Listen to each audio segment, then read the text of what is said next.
আসসালামু আলাইকুম। কুকুরটা খুলনা খুলনা মেডিকেল কলেজ 250 বেডের যে কলোনি আছে সেখানে ছিল। ওর হয়তো বা মাসখানেক আগে ওর পায়ে একটা প্লাস্টিকের বাজারের ব্যাগ যেটা আমরা ব্যবহার করি সেটা পেঁচায় যায় কোনোভাবে।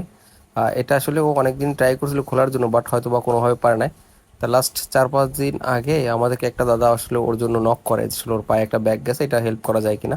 তা আমরা এর আগেও 2বার গেছি ওকে খোঁজার জন্য, বাট তখন আসলে কোনোভাবেই খুঁজে পাওয়া যায়নি। বা এইবার হচ্ছে ওই দাদাকে আগে থেকে বলে রাখছিলাম যে আমরা আসতেছি।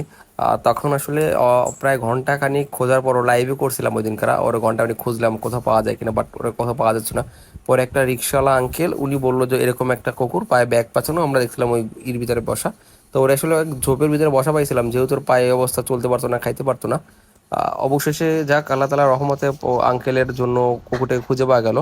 এরপর আসলে ওরে ধরে রেস্কিউ, ওরে নেট থেকে প্রথমে ক্যাচ করা, তারপর হচ্ছে ওর নেটটা ওটা কেটে দিয়ে ওর প্রাইমারি যে ট্রিটমেন্টগুলো আছে ওইখানে ড্রেসিং করা, মেডিসিন দেওয়া, ঘাস শুকানোর জন্য যে অবস্থাগুলো করা যায় সবগুলোই করা হয়। সেকেন্ড হচ্ছে ওই দাদার কাছে হচ্ছে ওর মেডিসিনগুলো লিখে দিয়ে আসা, কিছু মেডিসিন দিয়ে আসা যেটা আসলে ওর খাওয়ার জন্য করা হয়েছিল। আল্লাহর রহমতে আসলে উনি 7 দিন খাওয়ানোর পর কুকুরটা আস্তে আগের থেকে সুস্থ হয়ে গেছে, এখন মার্শাল্লাহ ভালোই আছে। ওর সেকেন্ড আপডেটের জন্য ওর ভিডিওটা করা যায়নি, হয়তো ইনশাল্লাহ পরের বার ওর সেকেন্ড ভিডিওটা আমরা চেষ্টা করবো করার জন্য।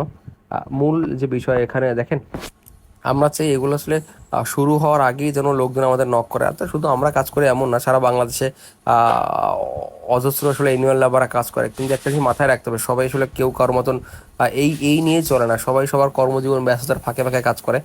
এর জন্য আসলে সবাইকে সময় দিন। আপনি একদিন তারে যোগাযোগ করতে না পারলে আর একদিন দিন, আসতে না পারলে আরেকবার। বাট ধৈর্য হারাবেন না, এমন না বিষয়টা, আসলে সবাই কাজের জন্য বসে থাকে আর এগুলো কেউ পে দেয় না। যেমন এই কাজটাও আসলে সম্পূর্ণ ফ্রি করা হয়। আর এই ফ্রি কাজের জন্য আসলে যেহেতু কেউ পেয়ে দেয় না, সো এখানে আসলে ঘন্টা দিন প্রত্যেকদিন যাওয়া আসা, সময় দেওয়া, গাড়ি ভাড়া, এটা আসলে একটা হিসাব করতে হয় সবার। আমরা যেহেতু কারো কাছ থেকে আর টাকাগুলো নিই না, সো আসলে চাইলেও আসলে আপনি আমাদের বলা মাত্রই করবো, ঘন্টারও এসব সম্ভব না। এই জন্য আপনি একটু বোঝার চেষ্টা করবেন, আমরা একটু বোঝার চেষ্টা করবো আসলে কীভাবে কতটা করা যায়। দুইজনে মিলে যদি করে আমার মনে হয় অ্যানিমালগুলো কষ্ট কম পাবে। যদি আরও 15 দিন আগে ওর এই ব্যাগটা কাটা দিত তাহলে হয়তো বা আরও একটু ভালো হইতো, বাচ্চাটার জন্য এতটা পা নষ্ট হইতো না।